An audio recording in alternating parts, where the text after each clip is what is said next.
Each night at 8. This is North City TV. Kia ora koutou e te whānau. Kia ora. Greetings from the Curtis buddy. We don't get out much these days, which actually has seemed like quite a timely lockdown time for us, because we've got another bubba due in a few weeks. So it's actually ended up being some pretty special chance for family time and not having to be out, not being allowed to be out doing anything anywhere. So it's been pretty cool in that sort of aspect. For me, I think the biggest challenge has been a little bit of guilt that I haven't been feeling driven to tick things off and get things done, whether that's outwardly or inwardly, spiritually, and really any way, that it has been kind of more of a restful and inward sort of whānau focus. But something that has ended up speaking to me, because we have a 2-year-old, is the very hungry caterpillar.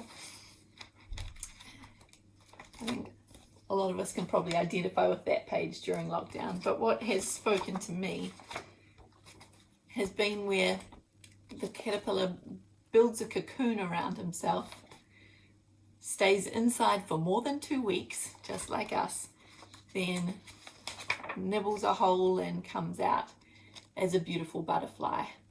And I think I've been thinking about transformation, because this seems like such an opportune time, such an opportunity to be growing and changing and coming out different. And so there's been, once I've worked through a bit of the guilt of not driving for that, I think a realization that there is this gentleness of becoming that is so natural and safe and okay too. And that's where I'm at, realizing that it's more about having open lines of communication with my Father God, about, putting the question before him of what he would like to do and work in me, and listening to be responsive, but knowing that it can be a purposeful time without it all having to be an intense time of chasing. So that's me, and I hope that's encouraging for somebody else too. What about you, darling?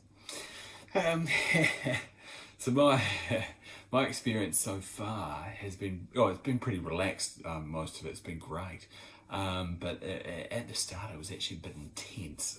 Right before we went into the lockdown, we had this big giant work-wide meeting, and the first thing my boss said in this meeting was, okay, our priority is to make sure that we keep all your jobs. And I remember coming home from the meeting and I was in the kitchen and I just freaked out. And, we've got a baby on the way and we're about to go down to one income, and we've already got another child as well. And then suddenly our one income is now under threat. And I just remember going up to God, just going, oh my gosh, there's nothing I can do about this, Lord. I just have to entrust our family to you. You're basically all we've got. We put it, we give it up into your hands, and I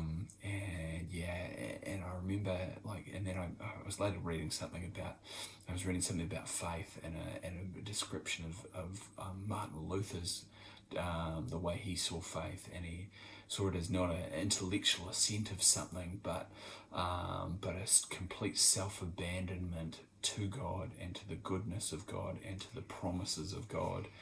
And I think this moment in the kitchen was that, as I just abandoned myself and our family to God, just saying, Lord, it's up to you. Oh my gosh, it's up to you.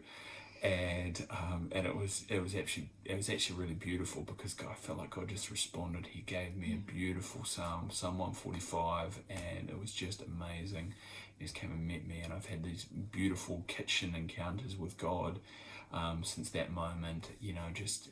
Lots of just beautiful time with God in the kitchen of all places, and it's just been amazing. And I thought I'd just quickly finish this I guess by reading a little bit of Psalm 145, and I think, if you're like Carmi and you just need to rest in the gentleness of becoming, or if you're like me and you had a freak out, it's probably a good place to start anyway. So just a little snippet here. Great is the Lord and worthy most worthy of praise. His greatness no one can fathom. One generation commends your works to another. They tell of your mighty acts. They speak of your glorious splendor, of your majesty, and I will meditate on your wonderful works.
That's us. Poor Marty. Ka kite.